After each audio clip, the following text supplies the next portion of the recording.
Always wanted to be a used car salesman.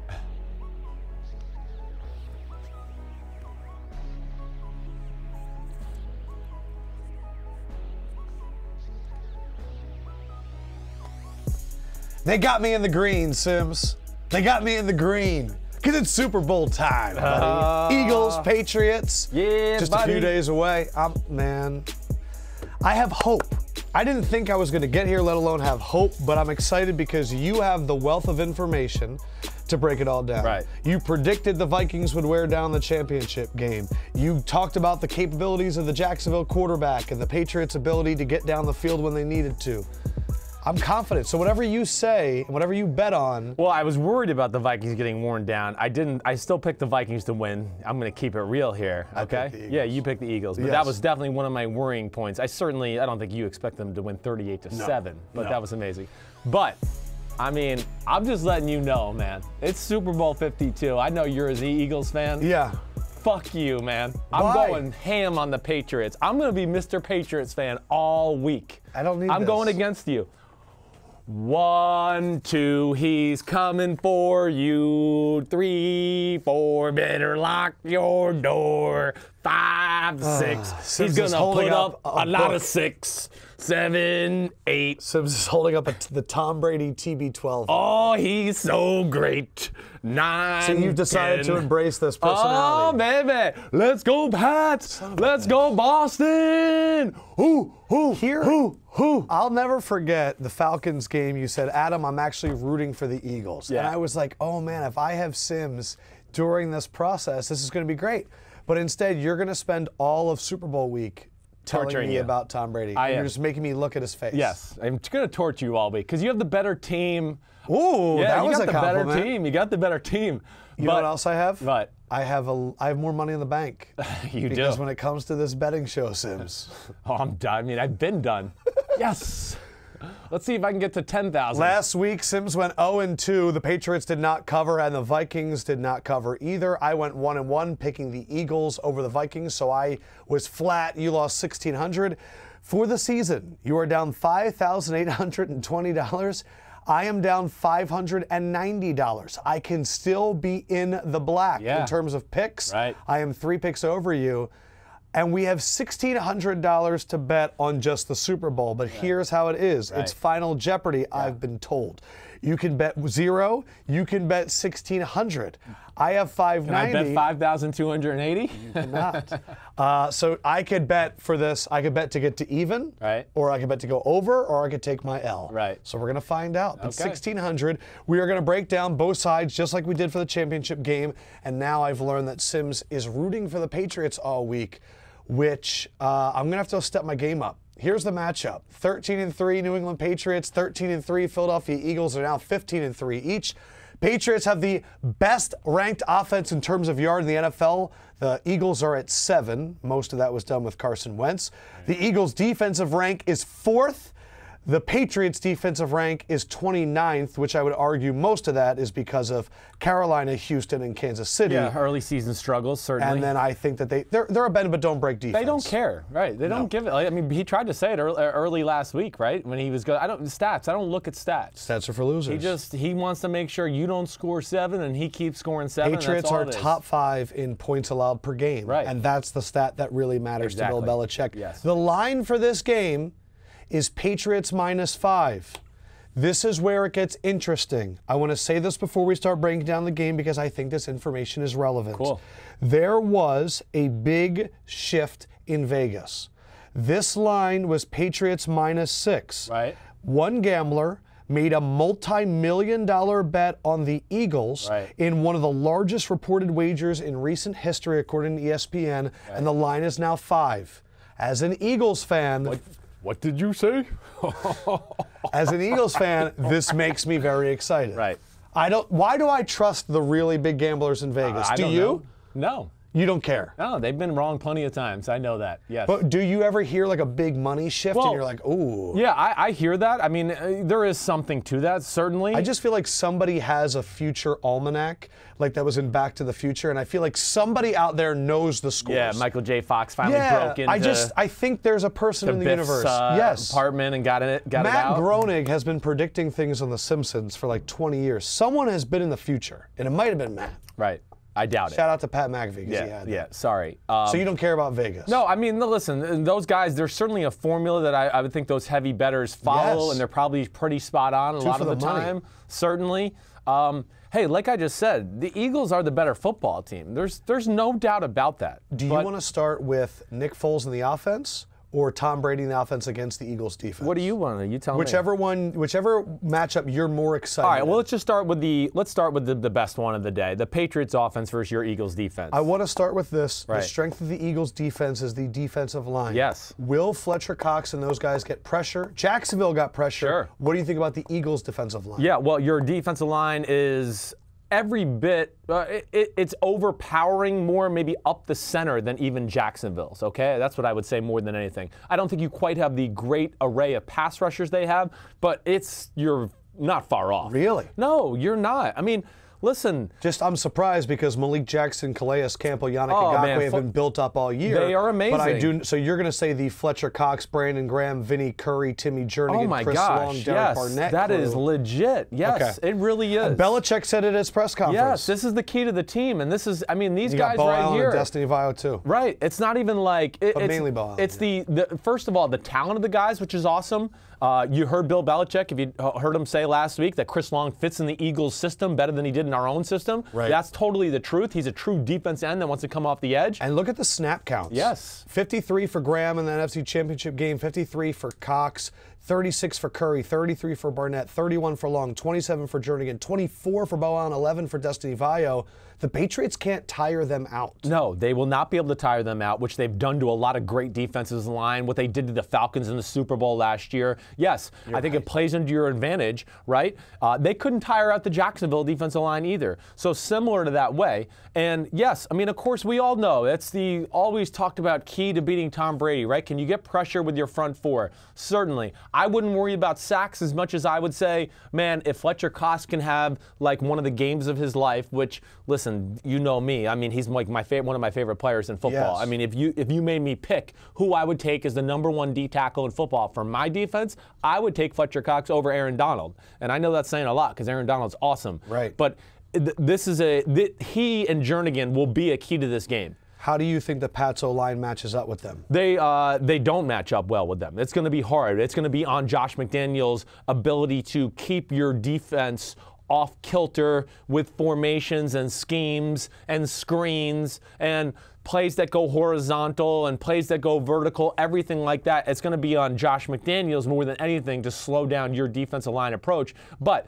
the hard thing is you have guys that are smart, have played football for a while, other than like your Barnett, who's a rookie. Right. So, but you need a guy. They're great. Young guy, pin the ears back, just get the quarterback. Sure, and you have a lot of those guys. But the one thing that always impresses me about you as a defense, and I'm talking about you as Eagles fans, right, is they're extremely quick to diagnose plays. Like Fletcher Cox, Timmy Jernigan, you think screen plays are going to work against your defense? No, they have a very good feel of, oh wait, this guy's not really blocking me. He's like trying to let me go to the quarterback so I can go out and block for the screen game. Yeah, Fletcher Cox does crash down on screens all the time. They have great feel. They have great instincts altogether. From the defensive perspective, I wrote down Sunday night when the Eagles won, what were the things that I was worried about. Sure. And the #1 thing I wrote was the linebackers' ability to cover these slot receivers and running backs out of the backfield. I would say that's I look at the Patriots and I see Dion Lewis, Rex Burkhead, James White, Danny Amendola, Brandon Cooks that live in the box. Yes.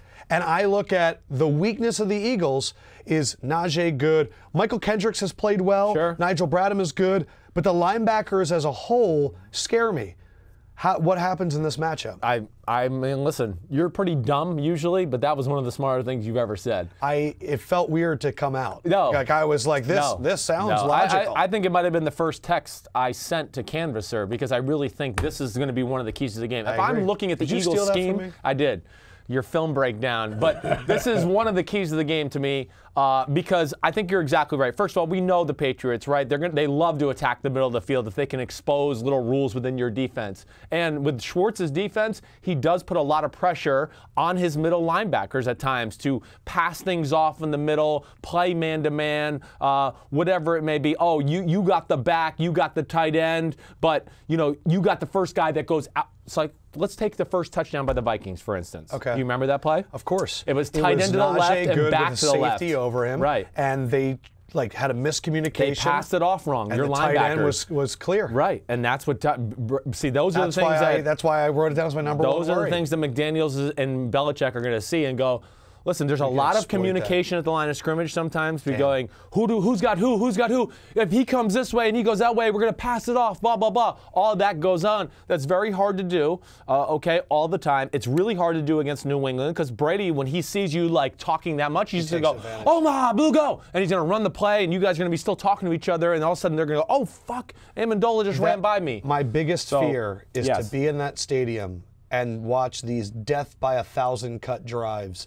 12-play drives of just shallow crossers and quick ins, and then one of those pops for 40. Yeah, okay. But see, so this is the one thing I like about your defense in the matchup, too, though, is you guys are, aggressive. I don't think you're the type of defense that's just going to sit there and let them go 12-play drives. Like, at some point, and me being around Jim Schwartz in Tennessee, just the style, your team in general, I think they'll go, you know what?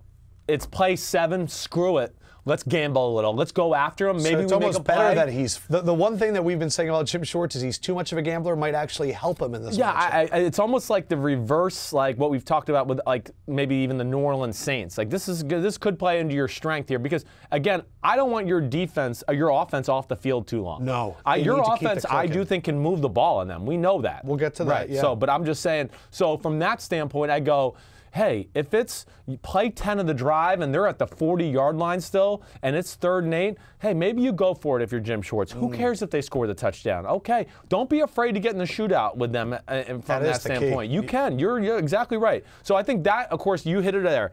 Can Bradham, Kendricks, all of them, can they pass off, Deion Lewis, Amendola, Hogan come through the middle? Right, the fake cross, shallow routes, all that stuff. Who knows the health of Gronk? Yes, which he'll be ready to go. I don't doubt that. Now, of course, the other phase of your team is going to be, and I think you have a great matchup here, is your DBs. So you do think it's a great matchup? I do. Well, because who the hell really scares you? And again, I'm going to say this. I had people push back at me last week. Like I said, I would take 18 out of the 22 starters in the game last week of the Patriots Jaguars, and people were like, well, you would take the Jaguars receivers? Yes, you're letting Blake Bortles has convoluted everybody's minds. Yeah, I would take Marquise Lee over Danny Amendola. It's not close. I would take Alan Hearns over Chris Hogan. Not even close. Really? Brandon Cooks, okay, he's the one you doubt. I still think I'd take Marquise Lee over him. So who scares you? You think the Eagles can match up? I think you can play man-to-man against them. I do, and I think that, now the big thing to me, Darby, Patrick Robinson, Jenkins at times in the slot. Like Jenkins is a good matchup.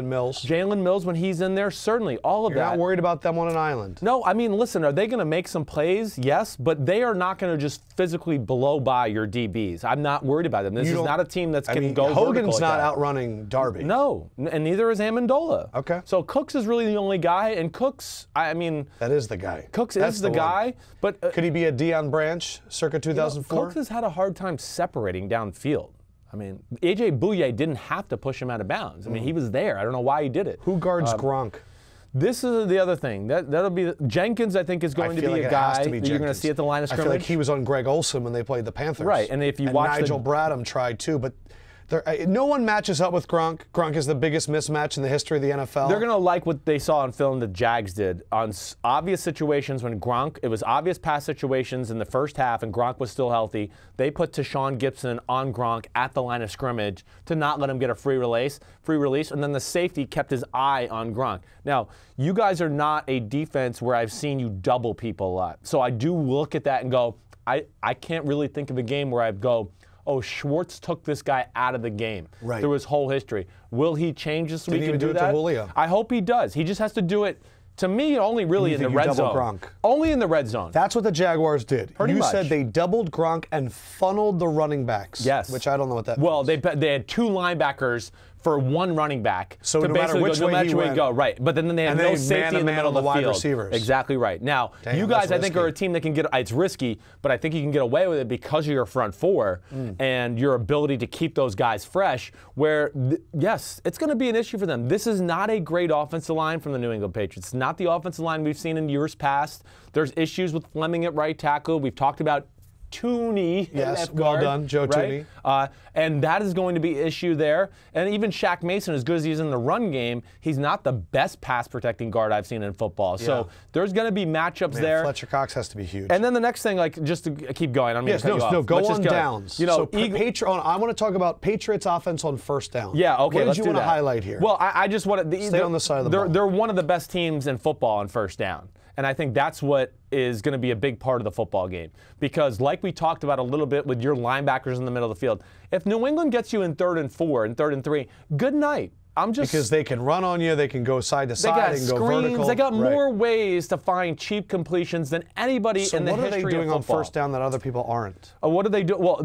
you don't know what they're going to do. That's really what it is. You just don't know. They're so creative. It could be run, it could be screen, it could be play action pass, it could be 21 personnel with a fullback and they just lead it up the middle. But they are great at kind of figuring out, okay, if we put in this personnel set, they like to match up with this personnel set, and they have a great, what they would call first down calls, a list of first down calls they like in their preparation, and that will be a key to the game, in my opinion. I know the Eagles have had good third down defense all year. How does the Patriots offense on third down compare to the Eagles defense on third down? But they're both extremely good. You got that stat there, Canvasser? We got Eagles. I forget where you guys are ranked here. I just want to make sure I got these numbers right. But you guys are third down in football, right? On third down. You're 12th in football. Did I say that right? Here you go. Eagles defense, 3rd and 0 and 5. So from 0 yards to 5 yards, 50%. 3rd and 6 plus, it gets down to 20.2%. And they've allowed just 66 first downs all season on third down. Yeah, so there you go. I mean, that's not a good look for you guys for 3rd and 5 and shorter, right? 50%, conversion rate, certainly against a quarterback that's as good at third down as we've seen in recent history with an offense. So to me, if you can keep them in 3rd and 6 and longer, that really will be a huge key to the game. It's going to make, of course, the biggest thing is just what? The 3rd and 6 or longer, the plays have to be a little farther down the field, so Brady has to wait a half a second more for the plays to develop, and it lets you a chance to get your pass rush there in general. And this is the Patriots offense. Right. They are themselves on 3rd and short between 0 and 5 yards, 50%. So it's like a true 50% if that happens. Yes. 3rd and 6 and more, they're at 32.4%, and they've gained 82 first downs on the third down. Yeah, I think this is your defense is capable of keeping them in 3rd and long situations. A little like Jacksonville did last week. Jacksonville did about as good a job as you could do. They didn't let the cheap plays get them. Yes. They didn't let the first down throw to Deion Lewis in the flat become 2nd and 4. Jacksonville rallied to make it 2nd and 9. It seemed like to me the Patriots began starting their drives in the second half with the deep comeback. Yes. And it was Brandon Cooks constantly on that one side. Yes. And it was mainly because of the cushion the Jaguars were providing. Right. To your earlier point, I don't know if you give any cushion to these guys. No, I don't. Because I'm really only worried about the slant. No, I mean, it's slant. It's things coming across the middle, things like that. In cuts, certainly. Yes, the one thing, this is where I say, again, Brady's better now than he was a few years ago. Brady will throw the 20-yard out route. He'll throw the comeback. He wouldn't do that in 2011, 12, even 2013, where now they won the Super Bowl last year because he threw the ball outside the numbers. I mean, Atlanta put everybody in the middle of the field. The second half, that's what he did. It was, who was the wide receiver that got hurt and he didn't play this year? And he was a rookie, Malcolm Mitchell. Sure. Malcolm Mitchell had like a big game of just those out routes on the outside there. Right. So third down, listen, New England's amazing on third down. They're going to have the right plan of attack. Can I flip it now to the Eagles offense? Right. When I look at the Eagles offense, I see a huge offensive line with a very active center. Yep. And when I see what the Patriots did against the Jaguars, they loaded up, just like they did against the Titans. Right. But, excuse me, when I look at the D-line and I look at the linebackers, there is no huge Dante Hightower. There is no big Chandler Jones on the outside. Right. It's a collection of mediums is what it feels like. Sure. How do you think that Patriots D-line stacks up with a very big and mobile Eagles offensive line? Not good. I mean, there's no other way to put it. It's really, they're going to be in every bit of a big a bind as they were last week against the Jacksonville Jaguars. Who has a better O-line? You guys. You guys have the best offensive line in football. Or not the best, second best. One of the best. Yeah, one of the best, certainly. If you had your big guy Jason Peters at left tackle, maybe you would be the best, right? But regardless, but Holly Pulivaati-Vaitai played well. And he will again this week. Shut down Everson Griffin. Everybody, we have to put this into perspective. This New England defense is not as good as last year. It's not. You mentioned it. There's no Hightower. There's no Ninkovich. There's no Chris Long. There's no Jabal Sheard. Wow. Alan Branch has not been healthy. Is Alan Branch going to play? I don't know. That's going to be a huge key to the football game. Wait and see. Because this is one of my issues. I mean, you're spot on. Again, New England's defense has traditionally been huge. And they're not huge this year. And this is their two biggest guys. This is the only two guys they got. Without Alan Branch. Malcolm Brown, 6'2", 320. Lawrence Guy, 6'4", 305. Combined for the year, 3.5 sacks. Yeah, and this is a New England team that, of course, is somewhat 3-4 based. But, yes, they want to have big guys in the middle to basically say, we're taking away the middle. Now we can use other resources to work the edge, help in the pass game, whatever it may be. If Nick Foles has over 40 attempts, the Eagles are losing this game. I would say yeah, that's a fair assessment, but New England might be like, screw it. We're going to put everybody into stopping the run. And then Foles got to go over the top. And then he might have to throw 40 If I'm the routes. Patriots, that's what I'm doing. They're the ones that they're at the mercy of the other team here. They are the one that's going to have to do things differently or adjust to you guys. Yeah, because when I looked at it and just the matchups of the teams, Stephon Gilmore, Malcolm Butler, Devin McCourty can cover everybody. Right. But with the Eagles, and you're going to go Alshon Jeffrey, Nelson Aguilar in the slot, Torrey Smith is a burner down the sideline, Ertz at tight end and a running back that can catch as well. Yeah.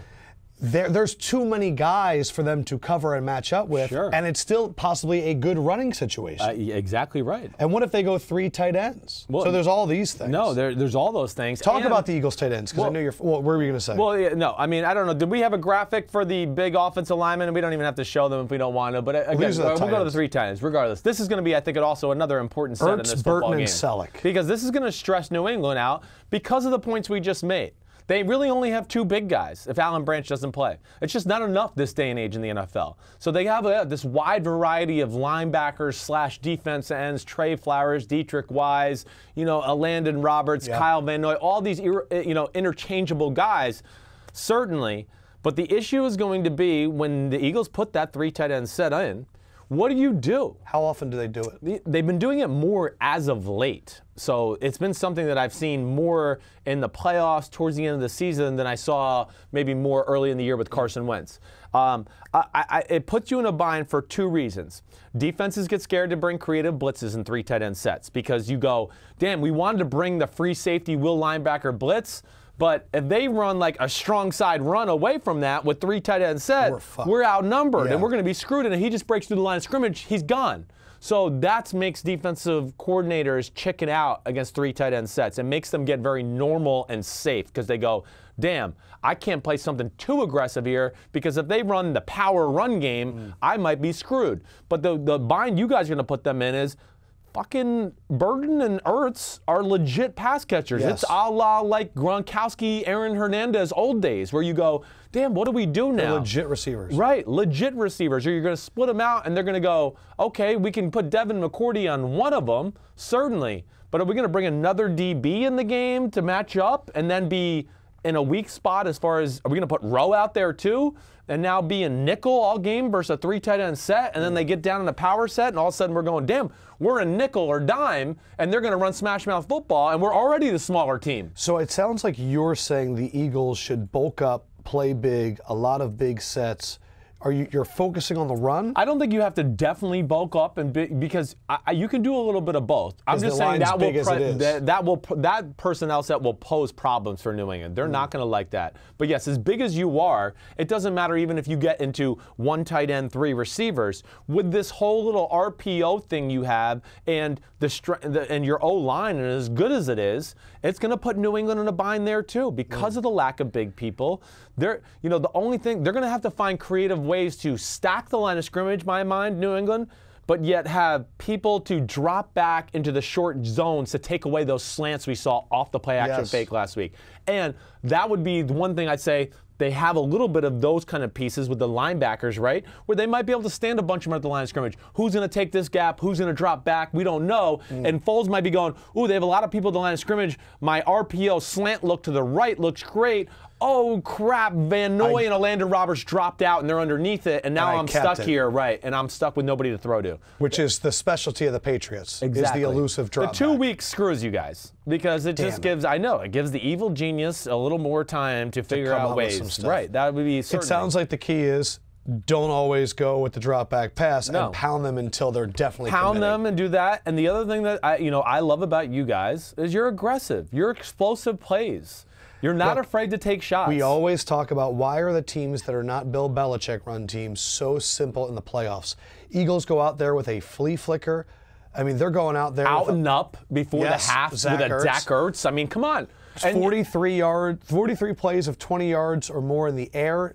19 plays of 20 yards. Number 1 in the NFL in explosive runs. And then 62 total big plays, and that's how you get to the Super Bowl. It is how you get to the Super Bowl. They're fearless, and they put pressure on defenses to go, okay, yeah, we're going to load up the box and stop the run, but damn, this team likes to be aggressive throwing the ball down the field. Are we really going to put, Malcolm Butler and Stephon Gilmore just in a tough spot every play? Again, Foles is better than Blake Bortles. This is going to be even scarier, period. I mean, there's just no other way to put it. Schwartz is super aggressive. Doug Peterson has been aggressive all year. I mean, the man goes for a ton of fourth downs. Right. That will continue. How aggressive do you think they'll be? And is that an advantage for this matchup? Yeah, there's Schwartz's aggressiveness. Schwartz's and Peterson's. Oh, just for facing the Patriots. Yes, it's a huge thing. That's what I think helped Quinn. That's what helped. It's exactly right. He came out last year and said, we're going to be aggressive. We're going to change up our defense completely. Kyle Shanahan was super aggressive. You have the better team. Just force your will on them. That's what I would say. Now, and then don't let up. And don't let up. But also, don't be like Atlanta and don't let up and not actually play situational football in the fourth quarter and then just let New England have the ball. So when you get up against New England, Atlanta drop back, Jacksonville drop back, what are you supposed to do? Because coaches are taught in a comeback situation to not allow the big play. Yeah. And so they drop back, understandably, and allow the slow cuts because it takes more time off the clock. Yeah. What would you do? No, again, if the Eagles are winning? There's a fine line. You're going to be able to run the football, but you can't be afraid. But from a defensive perspective. Oh, from the defensive perspective, when you're in the lead? When you're in the lead. Right. Everyone's dropping back and they're losing and they're going, why aren't the corners up there? Yeah. No, I think the biggest thing is you have to be careful about when you want to be aggressive and not with New England. New England, again, part of Brady's greatness, to me, again, is the fact that he's so willing to throw the ball down the field. 2012 Tom Brady wouldn't have thrown those go routes against Jacksonville and got the pass interferences. He would have been like, oh, where's Welker? Where's Edelman? Let me just throw it and dump it off. So, again, listen, they're surgical. They're going to have the right plan of attack. To me, it goes more to your offense and you have the lead. They need to milk the clock. They not only need to milk the clock, don't be afraid to take a shot on first down from time to time to maybe change the field position, things like that. Right. Yes, but you're a team that's built to control the clock and do those things to a team. Last week, Jacksonville was in the lead 20-10, but they had a quarterback they didn't trust to throw the ball in first and second down, really. So that took away a big part of the football game for them, where they just said, well, we've seen Bortles screw this up before. Let's just run it up there in the middle again with Fournette. Or let's throw another screen to Corey Grant. Okay? No, you have Foles. You can trust him to throw a slant route on 1st and 10 with 6 minutes left in the football game. You wrote down that you wanted to talk about the Eagles' offense on 1st and 3rd down, the Patriots' defense on 3rd down. What stuck out to you about those downs for this side of the ball? Yeah, well, I mean, the Patriots' defense is going to be in a bind, especially on 3rd down. So this is the Eagles' offense on 3rd down. Right. They're 54.6 on 3rd down between 0 and 5, so about 5 percentage points better than the Patriots. Yep. And 32.3% on 3rd and 6 and long.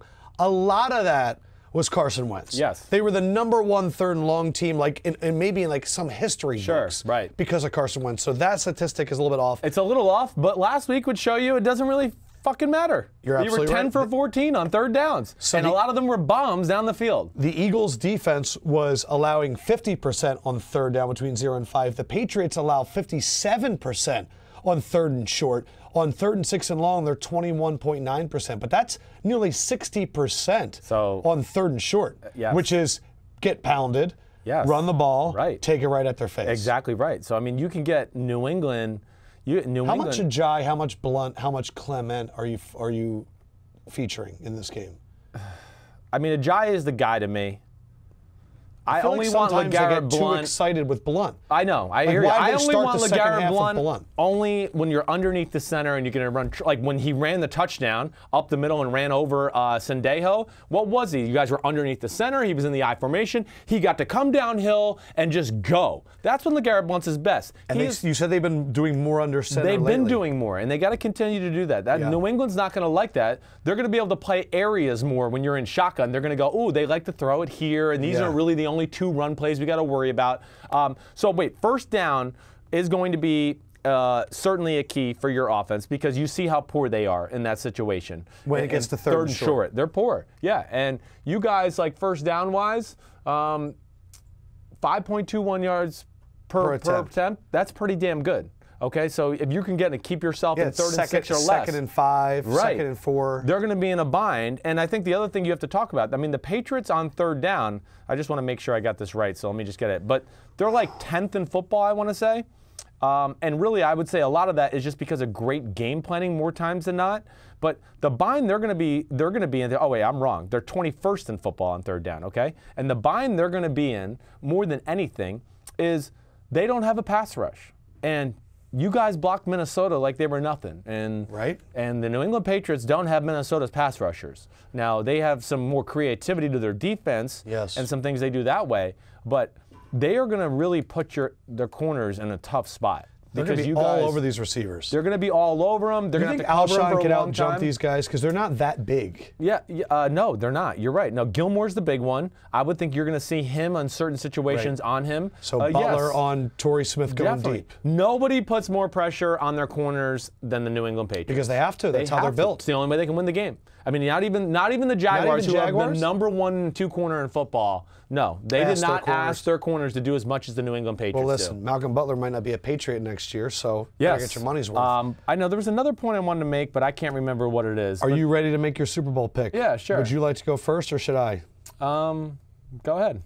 Okay. It's your team. You're wearing home colors. I am, and I just want to say, for the 4th consecutive season, I have swept Simms in all versions of picks. It's undefeated.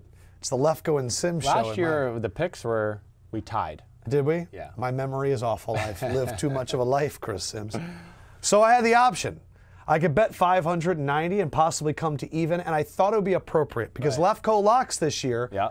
I finished 500 on the dot. I actually finished one game above 500, but the graphics room, we had an issue. Right. They didn't give me credit for a Saints pick one week. Right. So I was like, if I finished 500 and even, can't do it. Right. I am going. Right. The full 1,600 on the Eagles +5. Okay.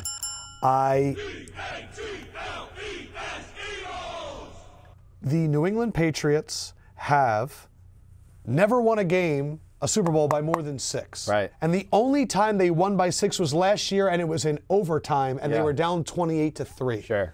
This is more about betting than it is about who I'm going to pick to win. Right. As I sit here today, if you put a gun to my head, one of your favorite quotes, and said, your life's on the line, I'm going to pick the Patriots. To win the game, right. To win the game. Right. But my pick is going to be the Eagles, and if you ask me who to pick for the game, I think I'm going to go to the Eagles. Right. I think they're going to win, but I totally understand, I get it. I understand the Patriots are the Patriots. They're the boogeyman. Yeah. Let me just give some other stats that I looked up. This is what scares me from the Eagles' perspective. What do you think the Eagles' record was indoors and domes this year? Indoors and domes this year. I can't even think of the games you played indoors and domes. Exactly. Yeah. They didn't play a game in a dome. That scares me. Right. Patriots played 1. Right. And they hung up 36 points on the Saints in week 2. Yes. Their defense didn't look great. Yeah. But you know who was featured a lot? Rex Burkhead. Getting the ball. Sure. Catching the ball. Right. That's what I'm worried about in this game. You should be. Now, here's the thing. Now, the surface is good for you guys. And that was one thing I wanted to ask you. Yeah. I was like, man, is Fletcher Cox going to become super powered on turf? He is. Right? That's what I thought. The Eagles are the bigger, stronger, faster team. Definitely. The speed actually helps us. Yes. It does. But it scares me in that one matchup. Right. The running backs and the linebackers. Right. They make that one cut, and Dion Lewis is to the crib. Yeah. But the surface I thought about. You should. But we also haven't seen them on the surface yet. Right. What is it like to not have played on a surface all year? Well, you've played on field turf. But not you did that. The dome is. I understand that. It's just gonna. All a dome does is just make it warmer and just make. It's gonna make your guys go, hey, I don't have to warm up and expend as much energy. I can just get out there and play. It's gonna be good for Nick Foles. You'll be ready to go. I'm sure Peterson will have you guys practicing indoors a good amount this week too to get used to that. So I don't look at it as a huge issue. I do think the surface though plays to your benefit. The other thing that I looked up was how the Eagles and Patriots are at home versus on the road. Right. The Eagles were the #1 team in both points allowed at home and margin of victory. Right. They only allowed 12.4 in games at home, and their margin of victory at home was 15.6. Right. They were beating teams by 16 points a game at home. Steamrolling them. The Eagles defense on the road, they allowed 23.5 points per game, which was 16th, and their margin of victory was 5. Right. Now you go to the Patriots. At Played home, some tough teams on the road too. The Patriots defense at home, they allowed 20.1, and their margin of victory was 9.3. They allowed less points per game on the road at 16.1, and their margin of victory went from 9.3 to 11.8. They're one of only a few teams whose margins of victory got bigger, and it was the #1 in terms of points against and margin of victory. Cough? I need to, but what's the reason? Because there's no crowd noise for the Patriots defense in road games. It's actually easier for them. They can communicate more because the home team crowd's being quiet. Their own offense is out there. And for defenses that have a lot of defensive calls, the away field it plays into New England's hands because their communication on defense is more important than the offense. Because at home, there's crowds going, oh, let's make it hard on the offense, and you have to worry about communication issues. And sometimes they might say, hey, we're not even going to try to figure this one out in our home crowd noise this week. So does it actually? So you need your Eagles fans to go crazy in Minnesota, right? But then it also sounds like we need the Patriots fans to go crazy when the Eagles are on offense to mess up the own Patriots defensive calls. Certainly, yes. Yes. All right, so Patriots fans, go nuts. When Nick Foles has the ball, I need the Patriots fans to go crazy. Right. Because you're hurting yourselves and you don't even know it. You don't even know it. I'm not going to root at all when the Patriots are on the field. To be honest, when the Patriots are on the field, I'm just going to sit there like this. Like I'm going to be so nervous. It's Tom Brady. It's the surgeon. Yes. I'm going to hate it. I know. I'm getting a Tom Brady jersey the week. I'm going to wear it around Radio Row all week. I'm going all in on the Patriots, and I'm going to make a sign that says Chris Simms says Tom Brady is not a top 5 quarterback. Definitely making that sign. You ready for your bet? Oh, yeah. I mean, who gives a shit about my bet? Who cares? Well, really, I'm just going to take I'm putting 1,600 on the Patriots. Wow. Yes. I'm from Boston. I'm from Boston. This week I'm from Boston. You're from Philadelphia. I'm from fucking Boston. Are you doing that? Marky Wahlberg. Are you doing that because of me, or do you genuinely believe that? I'm doing it because of you. Okay, so what do you genuinely believe? I want to fucking watch you be suffering during this game. I can't wait. I cannot wait. You're the worst friend Let's ever. go, Pats. Let's go, Boston. What do you really think, though? I think 5 points. I think that you guys are going to be winning 24-23, and Brady's going to drive them down on a touchdown and cover the spread, and I'm going to look at you and go, oh, he's got 6 championships, and they won by 6 points, and he didn't cover. That's what I'm going to do. And then I'm going to go, I'm from Boston. Oh, man. Yes. So you're that guy. I'm going ham in this week. I am. I told everybody at Bleacher Report before we traveled to Minneapolis that I was going all in on Boston this week, and I'm going to be your arch nemesis. That's what I want to do. Bitch, I didn't need that. I already have too many out there. You guys are the better team. Don't mix. See, I know the truth. I know how you really feel. I know in your head and your heart you're rooting for the Eagles. There's a part of me that really likes the Eagles. You've enjoyed them all year. I do, very much so. They're your dad's 1992. I mean, if you had Wentz there, I certainly would be on the Wentz What would the wagon. line have been if Wentz were playing? It started off Patriots -6. What would it have been if Wentz was playing? I think same results in the other games: 15-13 over the Falcons, or 15-10, 38-7. I think the Eagles would be favored by 3. Wow. Yeah. Something around that, 3.5. And why are the Patriots the home team? Does it switch every year? No, they're not the home team. They got to choose their white jerseys? Oh, they got to choose it? Yeah. Yeah, it does, though. It switches every other year. So they chose the white. I wonder why. Because the white, they're 3-1. Is that their only reason? The only time they lost was the Packers, Terry Glenn. They wore the white in that Super Bowl. But what happened the other 2 wins? They weren't wearing blue jerseys then? Yeah, but they're 3-0. They lost in their blues. They lost to the Giants. Okay. Yeah. I got you. New York Giants. That's the thing I'm most excited about. Twice. Is if the Eagles win, super excited to talk to Giants I'm trying fans. to think. So wait, the Patriots are wearing blue against the Rams.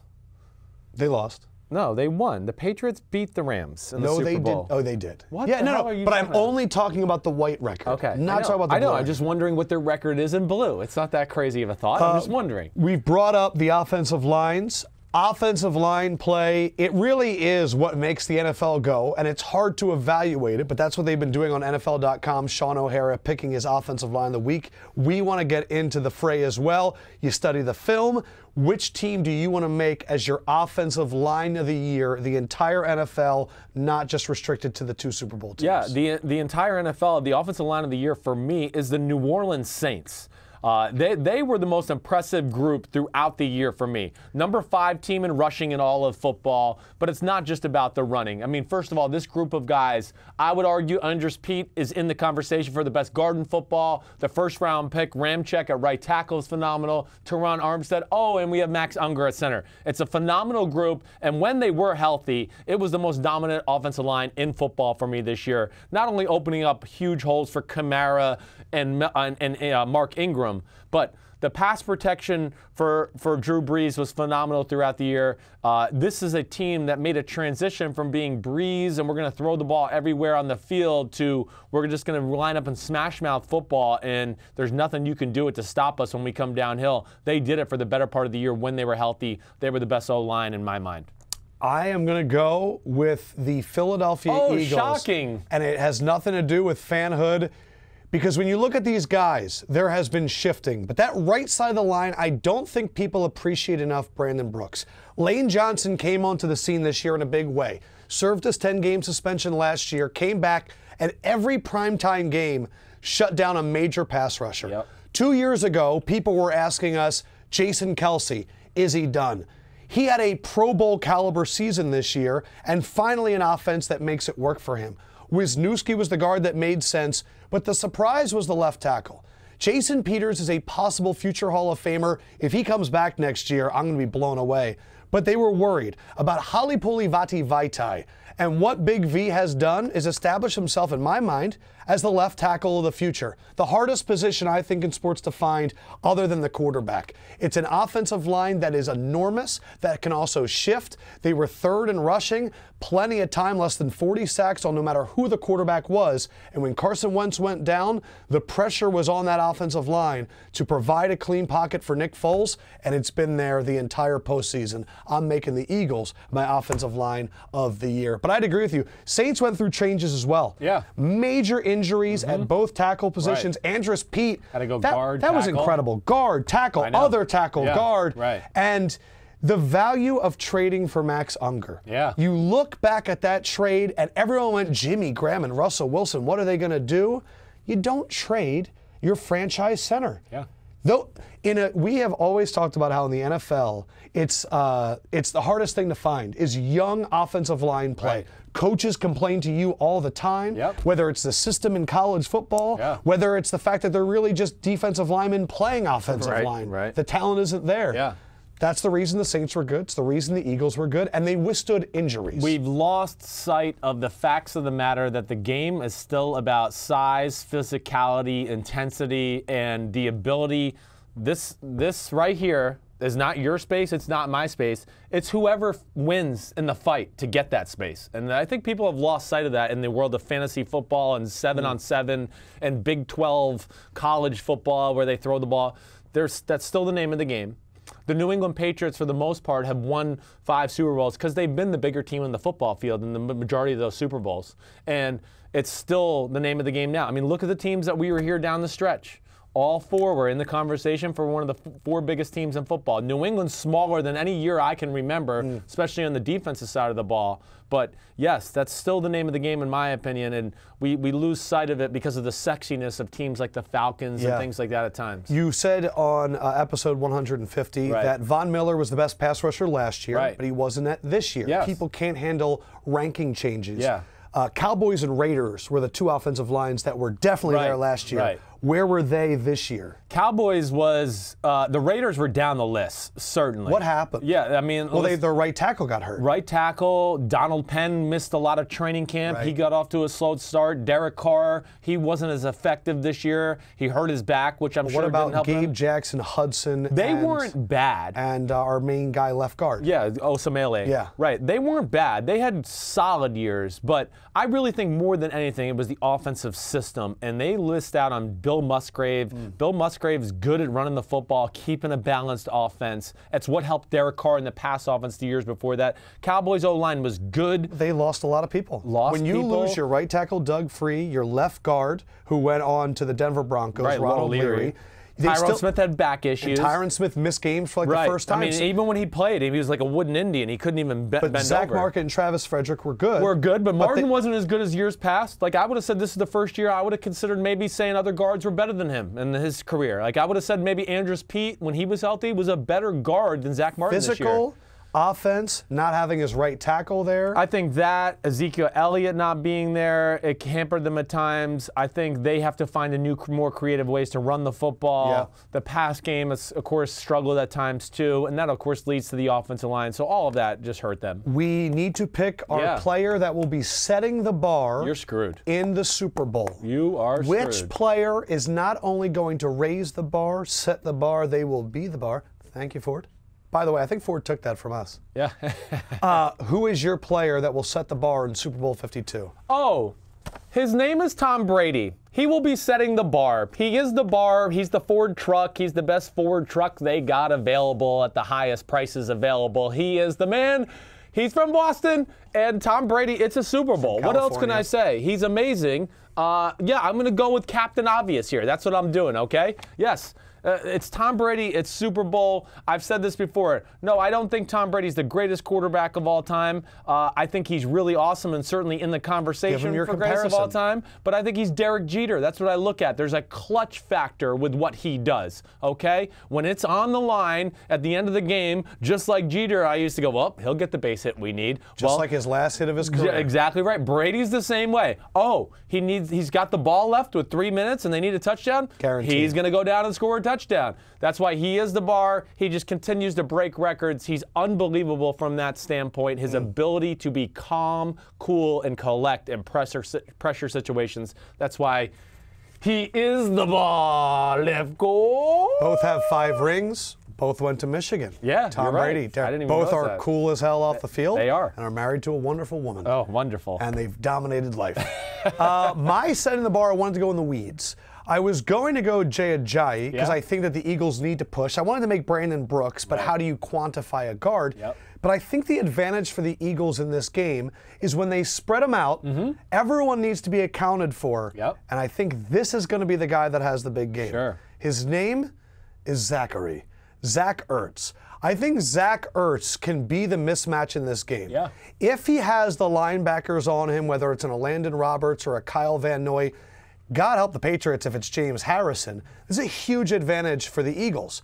I believe that Devin McCourty is going to be used on a Nelson Aguilar or another wide receiver on the opposite side. I think Zach Ertz is the #1 mismatch for the Eagles in this game because of his size and speed advantages over the position. I think if the Eagles are going to win this game, I can see him having 100 yards. As an Eagles fan before the year, we joked with each other. Is this going to be the Zach Ertz breakout year? Because we've been hearing it for 4 years. It was. And I think it gets capped off in Minnesota, Super Bowl 52. Zach Ertz, the guy that will set the bar in the Super Bowl. Please. McCourty, Chung, Rowe. Those would be the 3 guys I think will rotate on an Ertz, depending on the defensive balls. That's a good matchup for Ertz. Of course it is. It's the matchup plays into your favor. Chung and Rowe? Certainly. Man, that's the cool thing is the Patriots' former Eagles is Eric Rowe. Right. The Eagles' former Patriots are Chris Long and LeGarrette Blount. Certainly. How much of an advantage is having those guys in the locker room? You know, listen, people have asked me that all week. Yeah, they've asked me all week. I think the big thing is the Philadelphia Eagles are going to be able to keep, like, LeGarrette, Blount, and Chris Long are going to be able to explain to the Eagles locker room what the Patriots are all about. And that's going to get the attention of the rest of the locker room. What do they say? What's the speech like? They're going to be like, listen, they're unlike any other guys. Like, we got to be prepared. We can't be messing around just because it's 10 days before the game and it's a Wednesday. Like, New England, I can promise you, is in there, like, grinding today. So let's not waste a day. I think those are the things you have to say to your football team. Will they be able to give little clues to what New England does schematically here and there? Maybe a little, but it's not going to be much. Here's my theory. Yeah. Not only do they stress how hard you have to work, which I think that would be a message that would be passed to them, but it hits home more because it's coming from people that were there. Right. I also think that they can say, we're better than them. We're bigger than them. We're faster than them. I've seen it. They just outwork people. So I think while you're also focusing them on a work ethic standpoint, I also think the Eagles need to realize that they're playing human beings. This guy is human. He is human. Even though he operates like a robot. We went through his stats last week. He's very human. Right. And I think it's important to, while also stress the importance of work, to also go, we can beat them. It's so funny because look at this headline right here as you're talking Doug about it. Peterson, it's about us, not the Patriots mystique from Pro Football Talk. There you go. I think that the reason the Eagles were such underdogs in this game right away is, when do you ever bet against the Patriots in the Super Bowl? I got to see it to believe it. And so I get it. But the people that are competing, they don't think like that. No, they don't. They understand what they're going up against, but they're not going to be intimidated. Fletcher Cox doesn't care that Brady won. What's your final score prediction? 30-24 Patriots. Okay. I am going to go 24. I'm going to go with the score that you don't think. I'm going to go 24-23. Gostkowski missed field goal wide right. 24-23. It's gonna. I'm really excited for the matchup. I really am. I'm always excited. You know, my dad and my mom are going to be in the stadium too. You know, like I've told you, we're getting wild. Lefkoe, wild. This is like. I'm going to get my mom drunk. This is a talent disparity. I told you last week that the Jaguars were so much more talented. I've never seen a matchup in the championship game where one team was that much more talented than the other. But New England has the great equalizer. We are going to be on Radio Row all week. We already have like 40 interviews booked. We just got Alvin Kamara and who else did we get today? I don't know. Like we got Kirk lots Cousins, of people. Russell Levy, Wilson. They're all Gurley. They're all coming by. Aaron Donald. They're going to be pitching you advertisements, but we're also going to ask random questions. We're doing a bunch of In Their Primes. We're going to do some Name That White Boy Supremes. I'm going to ask Aaron Donald if he can bench press you. I would like to see that. Yeah, live. I've been going to the gym. Well, we might have to ask him to do me then. He might be a little heavy. Guys, love you as always on social at Simms and Lefkoe. We're going to be putting out content all week on the podcast and on the YouTube page, so check that out. For Simms. Peace out, homies. Fendrick would say good evening, and the Lefkoe man says good night. We're going to be with you all week. Get ready for the Super Bowl. Tommy says you're in trouble, Lefkoe. I'm going to punch him in the face.